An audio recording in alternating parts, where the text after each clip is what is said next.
du har sagt att himmelriket är invärtes i oss.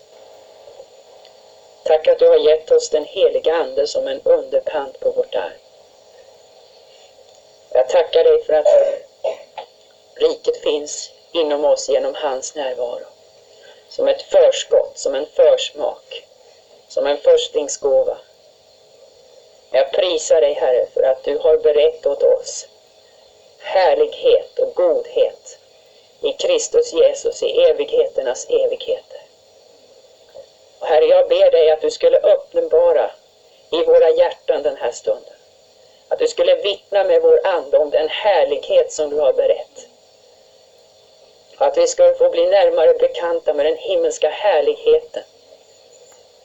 Att du skulle uppväcka i oss en längtan och en förståelse för hur verklig den himmelska världen är. Hur verklig den är. Tack för härligheten, Herre. Jesu namn. Amen. Amen. Vi ska läsa 2 texter nu först.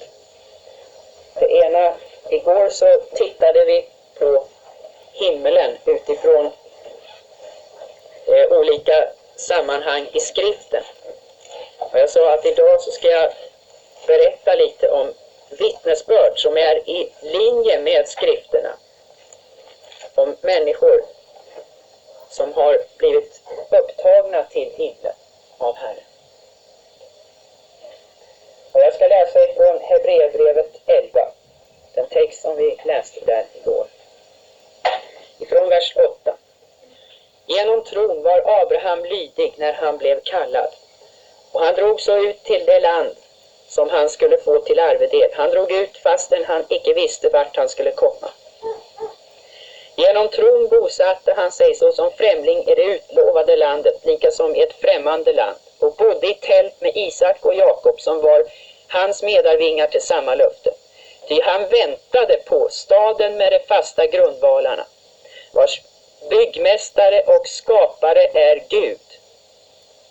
Det är alltså inte en människobyggd stad, utan en stad byggd av Gud själv.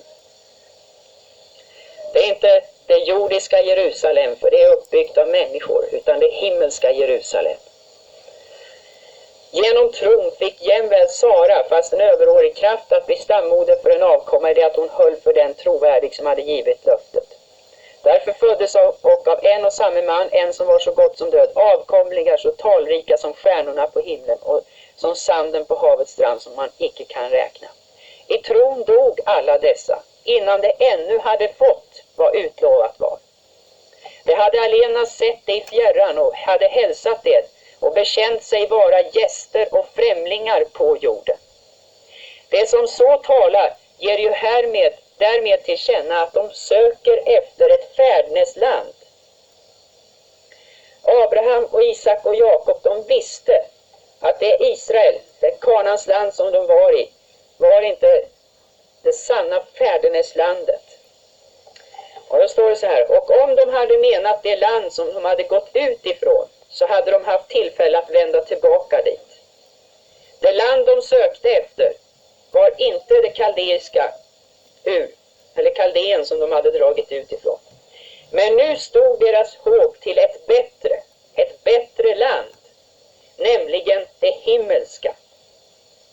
Därför blyges icke Gud för att kallas deras Gud, ty han har berett åt dem en stad. Och vi läste också ifrån det 12:e kapitlet om denna stad. Ska vi läsa de verserna också? Så får vi med oss lite grann.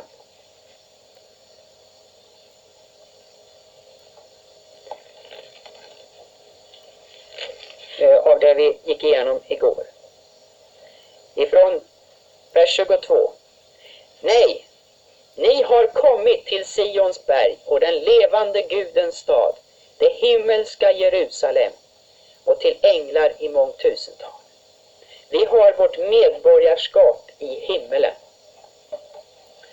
Och detta med att människor har blivit uppryckta ur sin kropp och kommit till himlen för att åter komma tillbaka hit ner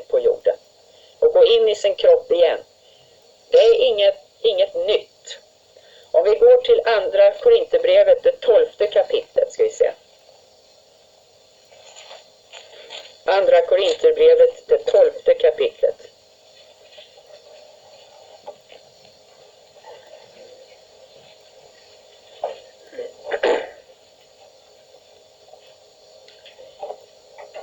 Där står det från början: jag måste ytterligare berömma mig. Väl är sådant icke eljest nyttigt, men jag kommer nu till syner och uppenbarelser som har beskärts mig av Herren. Och det är om sig själv Paulus talar om här, fast han använder en språkbild där han talar om en annan man. Jag hinner inte gå in på varför han gör det, men det har att göra med hela sammanhanget här som han diskuterar.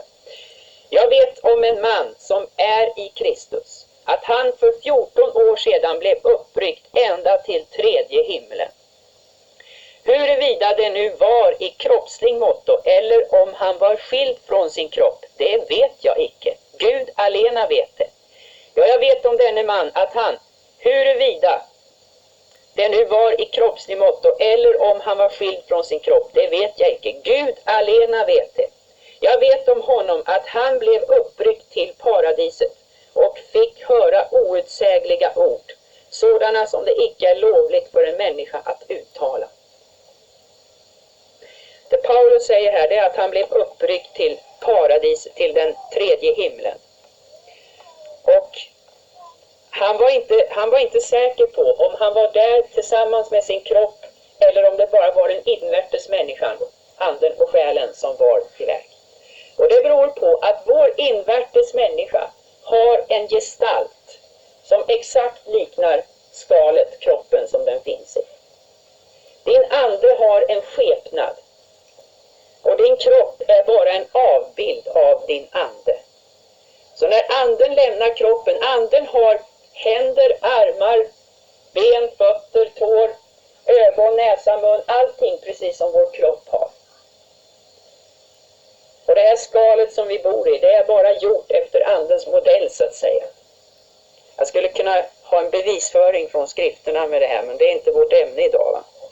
Men Paulus säger det att han visste inte om han var ute ur kroppen eller om han hade kroppen med sig. Därför att när han tittar på sig själv såg han ut precis som han alltid gör. Va? Som han var van att se sig själv. Och därför så var han osäker hur det var här egentligen.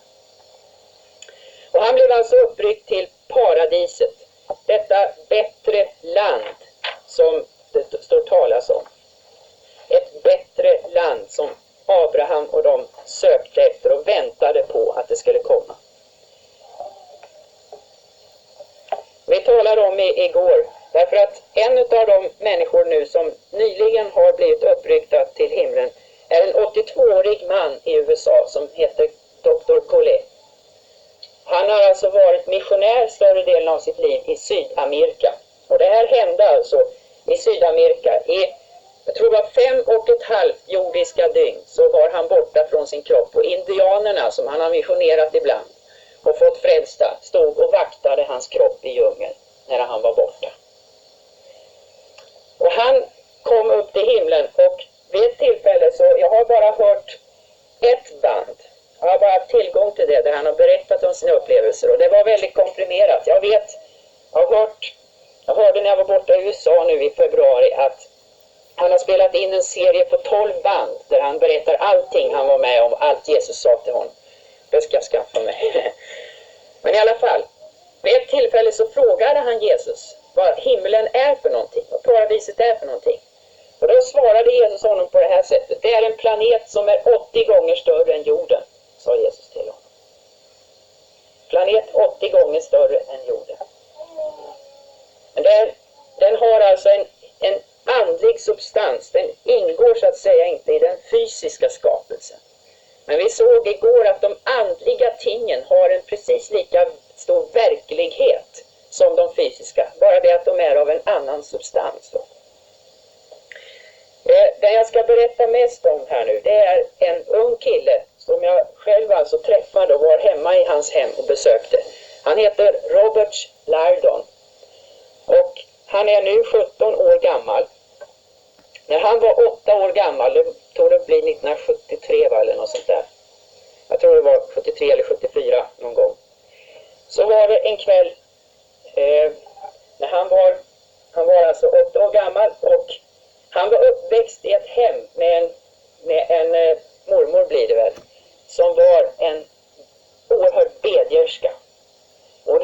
honom att sätta igång och läsa Bibeln och bedja varje dag så fort han kunde börja läsa. Så att man tog emot ifrån Herren så att han var van vid den andliga världen. Han var van vid bönemöten i sitt hem och allt detta. Det var inget främmande för honom. När han nu var 8 år, så fort han la ner huvudet på kudden så bara han upplevde hur hans ande gick ut ur hans kropp. Och han rycktes upp och han for iväg med hög hastighet. Först ut så han såg över jorden hur den såg ut. Han såg saker på himlarna och sen så bara han åkte iväg. Och han berättade att det första han tänkte på, nu är det uppryckandet. Nu har det skett. Och sen så sa han det. Men så tittade han sig omkring och så såg han inte mormor någonstans. Nej, då kan det inte vara uppryckandet, tänkte han. För är inte hon med, då är det inte uppryckandet. Och han färdades alltså i anden. Och han tror själv alltså att han for snabbare än ljuset. Och så småningom så hamnade han utanför en stor vacker mur. Blev han nedställd. Och han sa att där fanns det en både högre och större port än han någonsin hade sett tidigare. En jättestor port. Och den var som en enda stor pärla, hela porten. Och när han stod där utanför och började nypa i sig själv och känna efter om det var verkligt detta eller inte, så vänder han sig om och får se Jesus stå där bakom honom. Och han böjde sig ner sina knän då och började gråta därför att Jesu härlighet kom över honom. Han började gråta. Och så säger Jesus till honom att res dig upp nu, Robert. Jag ska ta med dig in och vi ska gå tillsammans igen och in i himlen. Och jag ska visa dig, sa Jesus. Och han grät och han grät. Men Jesus sa till honom att ungefär så här, att du får skratta också, sa Jesus till honom. Men man förstår att han var överväldigad av detta. Och sen så kom de fram till den här grinden. Och det var liksom som att gå igenom, ungefär som ett skynke igen. De bara gick liksom rakt igenom den. Och när de kom innanför så fick han se, direkt innanför porten så var det en gata som var av guld. Som det liknade som en glasaktig, absolut som rent guld. Var det första han såg. Och då kom han dit och så tänkte han, men är det här himlen? Då är det ju gatorna av guld jag står på. Så gick han åt sidan och klev av. Han tänkte att han inte skulle stå på den där vägen då. Och då började Jesus skratta åt honom. Han säger det bokstavligt att Jesus började gapskratta så hela han gungade. Och han skrattade och skrattade åt honom. Och så sa Jesus till honom, jag har gjort de här för dig, så njut av det, sa Jesus. Kom nu så går vi. Och sen gick de tillsammans. Halleluja. Och sen när de gick framåt där så kom de in i olika delar av staden och byggnader och kontor och allting sånt här. Och de hade en form av affärer också, beskriver han.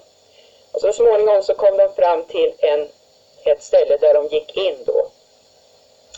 Och där Jesus skulle träffa samman med en person, så de satt och samtalade. Då fick han sitta ner i en soffa där. Han sa det att det går inte att jämföra med någon jordisk möbel, för bekvämligheten mötte en när man satte sig.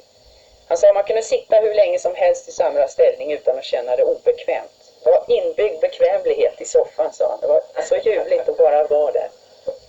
Så Jesus pratade med den här mannen först ett tag. Och sen när de gick ut igen så såg han en del djur. Han säger att han såg på nära håll något som var en sorts hund, en liten typ av get och ett lejon. Och det fanns fåglar som satt i träden. Och de sjöng så han förstod det. Lovsång till Herren. Det var allt vad anda har lovar Gud. Va? Allt vad anda har. Och det gör det i himlen. Det som har anda, det lovar, prisar Gud. Sen så småningom så kom de gick tillsammans och så småningom så kom de fram till en byggnad som han sa liknade ungefär de samlingslokaler, de stora samlingslokaler som vi har här på jorden. Så de gick in där. Och när de kom in där så satt det massor av människor där. Jättemånga. Och sen så kom det fram på ungefär som en scen, eller vad man ska säga. Som man uppskattade 500-600 stycken lovsångare. Och de bara ledde de andra. Och så började de att lovprisa och lovsjunga Gud. Och när de började prisa Gud så sa han att det liksom steg i intensitet hela tiden så här. Och han vet inte riktigt hur länge de höll på. Men alla bara hängav sig. Och han säger att lovet till Gud är en substans, en andlig substans. Han såg med sina ögon att när de lovade och hängav sig till Gud så var det någonting som kom ut från dem. Någonting som såg ut som ett ljust skimmer och som steg upp och la sig under taket. Och mot slutet av mötet så försvann det där ut och passerade iväg till Guds tronrum. Att lovet och priset har en substans. Och han sa det, för han prisade också Gud och var med. Och så sa han vid ett tillfälle så tittade han på Jesus under den här tiden. Och Jesus bara stod och log ända upp till öronen, sa han, och bara njöt av. Bara tog emot kärleken som människorna gav till honom. Och så småningom så blev det tyst där. Och så kom de ut. Och Jesus alltså stannade nere. Och sen så gick de vidare. Och Jesus pratade med honom hela tiden. De gick och småpratade på gatorna där. Och Jesus frågade honom vad han tyckte om olika saker och sådär. Och sen kommer de till ett ställe. Och de är på väg till livets flod. Och strax innan de kommer ner fram där så sitter de tillsammans och så rätt vad det börjar Jesus gråta. Och så säger han han gråter och Robert börjar undra vad det är för någonting. Och då säger Jesus till honom så här: jag älskar mitt folk så mycket. Varför tar inte människor mig på mitt ord? Vet de inte att jag har all makt i himlen och på jorden att backa upp det jag har sagt med? Det är så enkelt. Jag har gjort det så enkelt. Om människor bara tar mig för mitt ord så kommer jag att göra det, sa Jesus till honom. Och han grät väldigt mycket.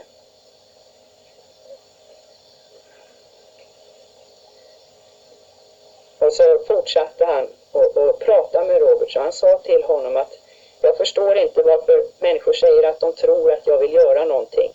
Men när det inte händer, när de själva tycker att det ska hända, så börjar de tvivla på mitt ord. Om de bara tror och håller fast med frimodighet att jag ska göra det, så kommer jag göra det i rätt tid, sa Jesus till honom.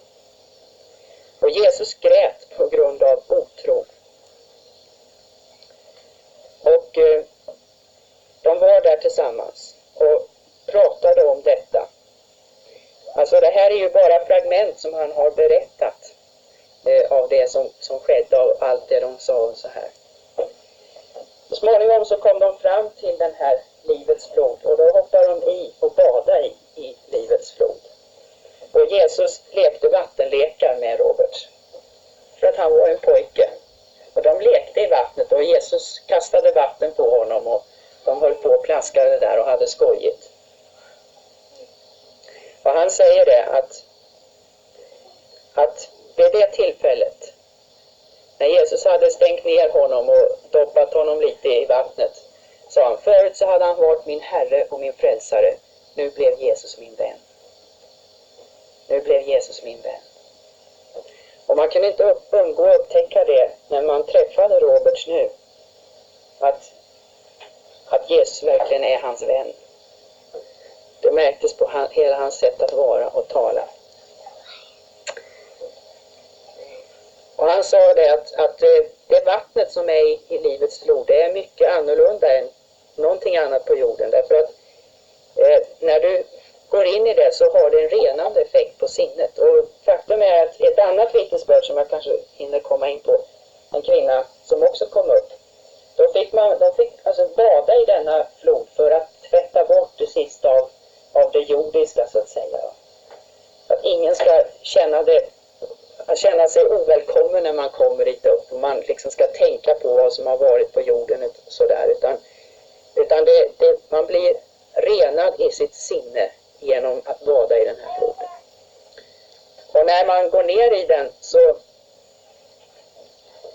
så fort man kom upp så var de alldeles torra direkt. Alltså man behövde inte ha några handdukar eller något sånt där, utan bara torkade.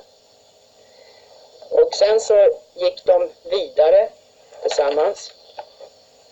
Och de kom fram och så småningom så kom de till en mycket, mycket stor byggnad. En oerhört vacker byggnad. Och det var som blixtar runt omkring den. Och han sa att det var en underbart vacker trädgård framför den. Med vackra himmelska träd. Och blommor stod det där i massor som liksom skiftade i färg hela tiden. Så olika färger gick runt i blommorna. Och då sa Jesus att detta var Guds tronrum. Och det var alltså det tabernakel som inte är gjort med människohänder. Va? Men de gick aldrig dit in, utan han bara såg det från utsidan. Och det stod ett par änglar precis vid dörren där. Däremot Dr. Collet som var uppe, han var inne i tronrummet och såg Guds tron. Såg Herren sitta på tronen. Och han såg också det här glashavet som ligger framför tronen. Och det är jättestort alltså. Som vi läste om igår. Det var i Uppenbarelseboken att de som var över glashavet, de hade Guds harpor i sina händer och prisade Gud. Och Dr. Collet han sa att på glashavet där lovsjöng man Gud och prisade honom i tronrummet och dansade inför Herren. Han sa faktiskt precis de orden. Glashavet, det är himlens dansgolv där man dansar och prisar inför Gud. Och det var så befriande tycker jag att höra denne gamle trosman säga det att han uppmanade publiken det att har du inte dansat inför Herren förr så kommer du att göra det när du kommer till himlen, sa han. Jag vet det. Jag har varit där, så halleluja. Men Roberts de fortsatte och kom fram till så småningom en byggnad som Jesus talade om var förrådshus i himlen. Och det uttrycket finns också i skriften, bland annat i Abrahams välsignelse i 5:e Moseboken 28. Här talas om himmelens rika förrådshus. Det uttrycket precis. Och när de gick in där så blev han väldigt förvånad. Därför att i förrådshuset så låg det massor av olika kroppsdelar. Lagrade där inne alltså. Och Jesus förklarade för honom att det här är de välsignelser som människorna inte har tagit ner till jorden. Så Herren. Det här är till för jorden alltihopa. Men människorna gör inte anspråk på det, sa Jesus. Och han fick se hur änglarna kom och gick ut och in i det här och hämtade någonting. Och för änglarna kan gå mellan himlen och jorden väldigt snabbt alltså. Och de kom dit och Jesus förklarade för honom att när någon ber en tronsbön på jorden så kommer änglarna för att hämta det som finns i himlens förrådshus. Och för att komma tillbaka till jorden så måste de alltså genom himlarymderna där de ondskans andemakter är. Och Jesus sa det till honom att det är människans bekännelse med sin mun och människans tro i hjärtat som så att säga ger kraft åt ängeln att gå igenom. Om människan släpper det, om människan släpper ifrån sig det som hon har tagit emot, så sa Jesus, då får ängeln böja sitt huvud och vända tillbaka upp till himlen. Och det är precis i linje med vad som uppenbaras i Daniels bok 10. precis vad som finns där, vad Daniel också upplevde. Att på en gång han bad så utgick svaret ifrån Gud. Men han fick vänta 21 dagar därför att ängeln Gabriel som kom med det budskap han hade utbett sig från Gud fick strida mot fursten över Persien. Undervisningen fortsätter på Och Mikael fick komma till hans hjälp innan han skulle komma igenom. Så det är så verkligt. Det är så verkligt.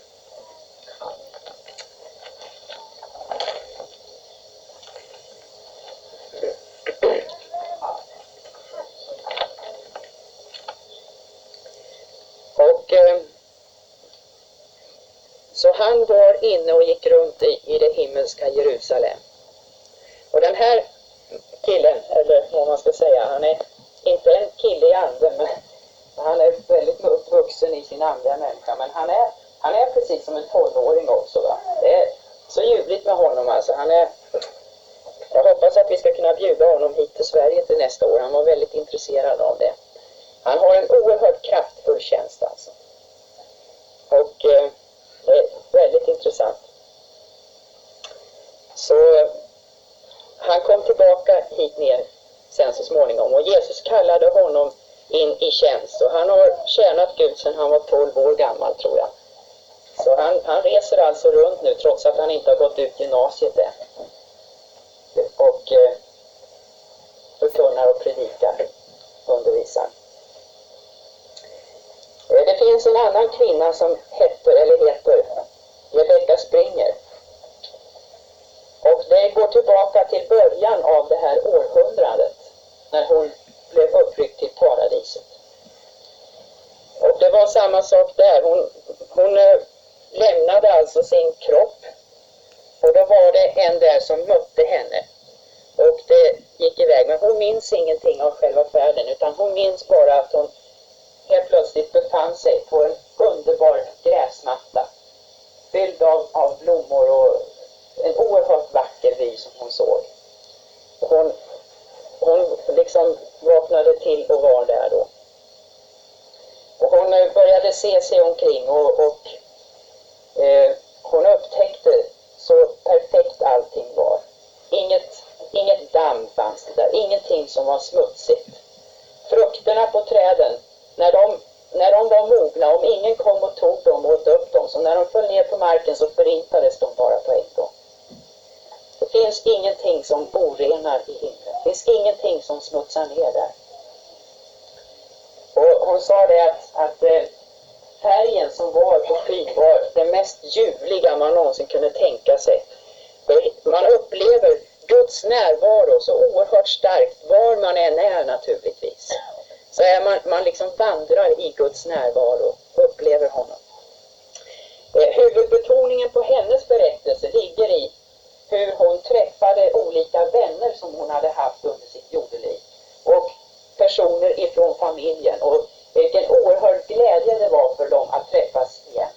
Och man får väldigt utförligt beskrivning på hur det hus såg ut som var berett åt henne i himlen.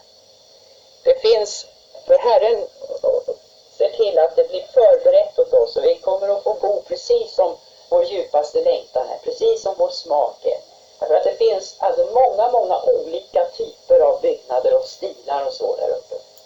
Och det man lär sig från hennes berättelse, det är framförallt att man kommer att bo nära de människor som man har varit nära under det här jordelivet.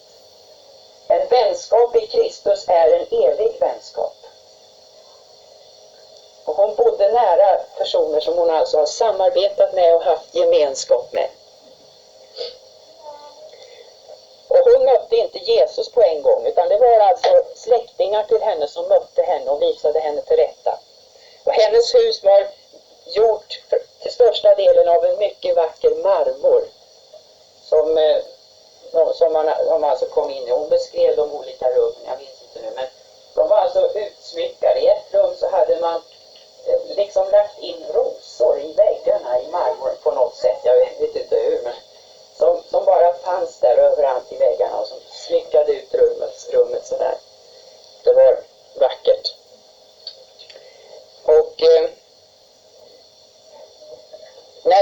när Jesus kom till henne första gången så hände det precis som för Maria utanför graven. Hon kände inte igen honom på en gång.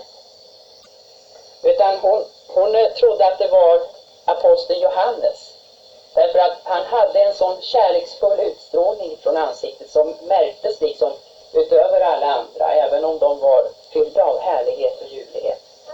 Men han hade en sån utstrålning av härlighet och av kärlek så att hon trodde att det var Johannes. För hon visste ju att han var en man som vandrade i kärlek och var fylld av kärlek.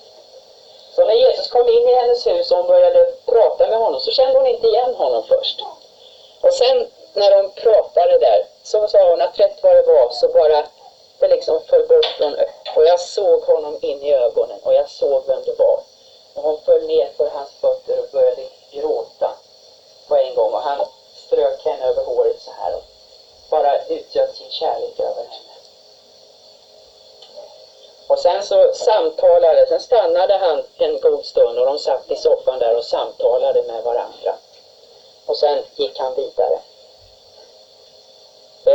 En annan sak som kommer fram i Rebecka Springers vittnesbörd det är att den tid som vi ägnar så att säga att lära känna Gud och studera hans ord och lära känna Gud här på jorden, det blir bara en direkt övergång sen.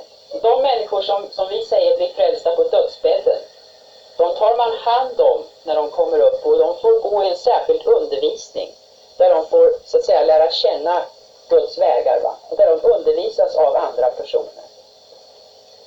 Och också att de liksom får, och de personer som har varit trogna sin kallelse och haft en stark känsla att undervisa här blir satta i liknande uppgifter där uppe alltså. Hon beskriver bland annat en gång hon var på en samling i ett auditorium också där Martin Luther undervisade. Och hon säger det att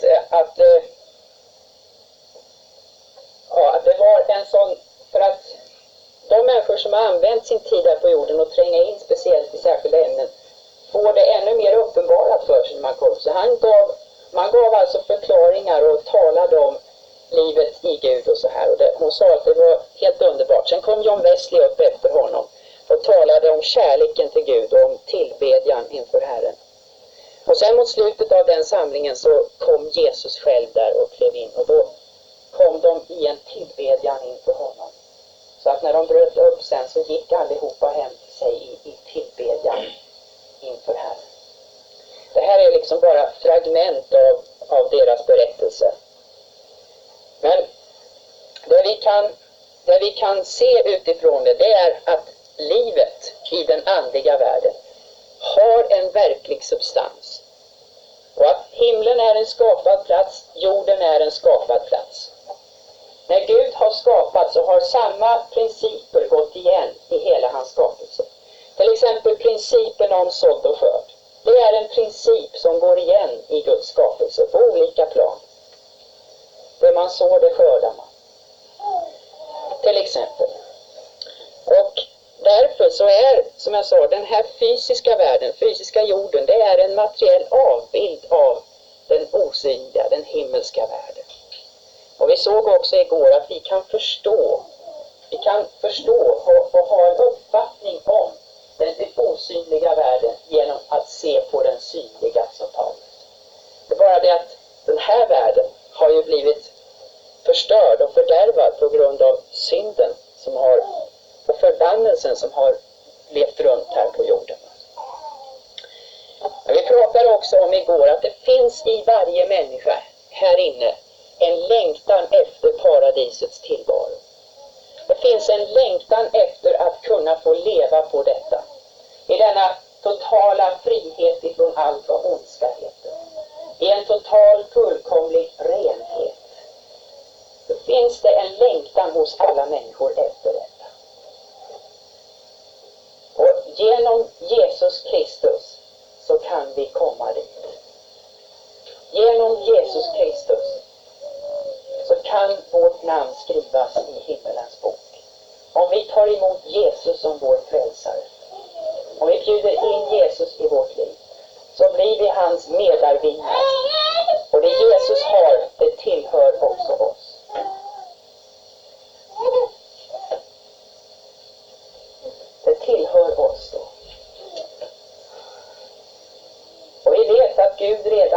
har satt oss tillsammans med Jesus i den himmelska världen.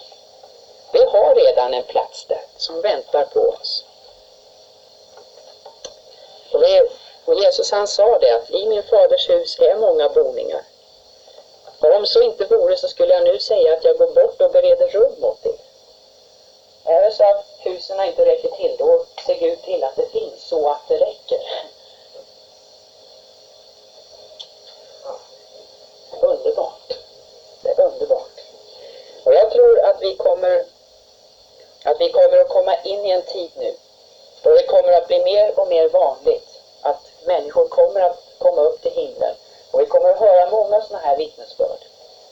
Jag vet att det är en person här i Sverige som blev uppryckt till himlen för inte alls så många veckor sedan. Men han har inte trätt fram offentligt än och gett sitt vittnesbörd. Nere i Västergötland.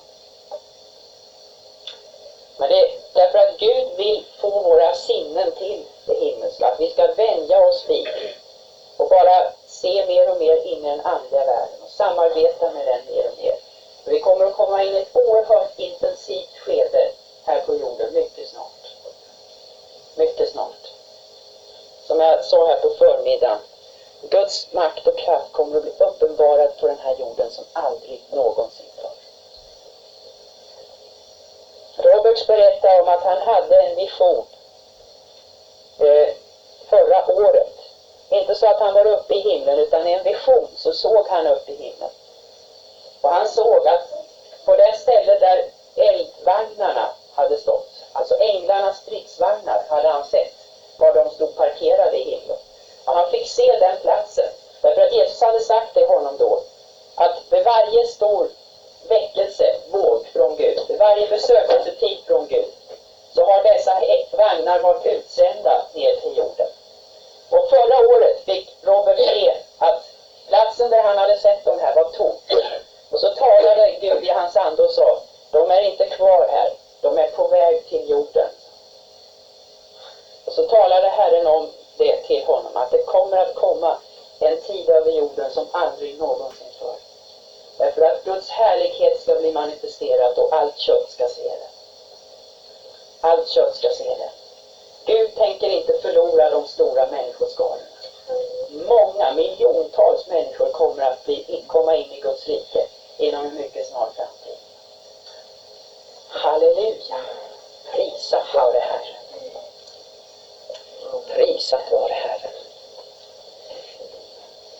Så ta emot det här och känn att du har en plats i himmelriket. Du har en plats förberett åt dig. Och tillvaron där är inte mystisk, den är inte konstig. Den är fullkomligt naturlig och frigjord. Och den är långt mycket mer än du i dina allra vildaste önskningar kan önska dig att tillvaron ska vara. Därför att det finns ingenting av förbannelse där. Det finns inga tårar mer på det sättet. Inga bitterhetstårar. Den gråter man i himlen så är det av glädje. Och Herren har gjort i sin frälsning. Halleluja. Halleluja. Det står ju så i Uppenbarelseboken. Jag avslutar med att läsa det.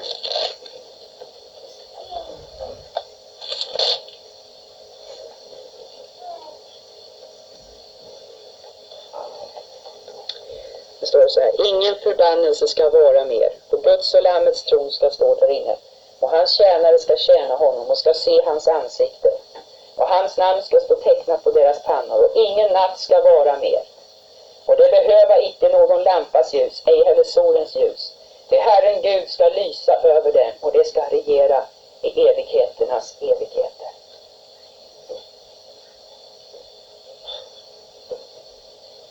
Det är underbart. Och det, som sagt, det stämmer också med vad Rebecka upplevde, att det var inte som solens ljus utan som ett skimmer på något sätt. Hon sa att det var den mest vackra form av rodnad på himlen som man kunde tänka sig. Hon kunde inte beskriva det alltså med termer som vi kan förstå. Men hon sa det att det var vissa rytmiska perioder som kom tillbaka då skimret förändrades. Det blev inte natt, men man hade viloperioder i himlen. Ingen sover där uppe, men man vilar i Guds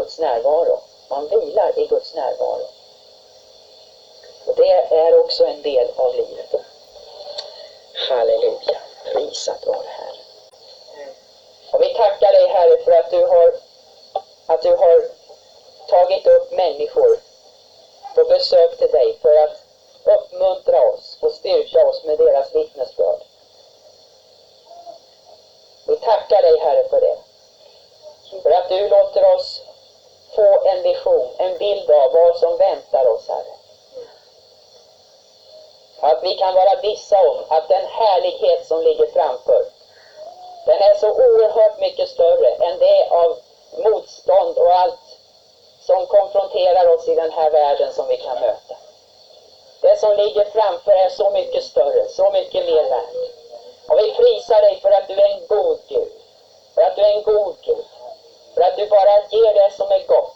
Bara goda gåvor finns i himlen. Och bara goda gåvor kommer ner ifrån himlen. Jag prisar dig Fader. Jag lovar ditt underbara. Prisat vare ditt namn. Tack Jesus Kristus. Amen.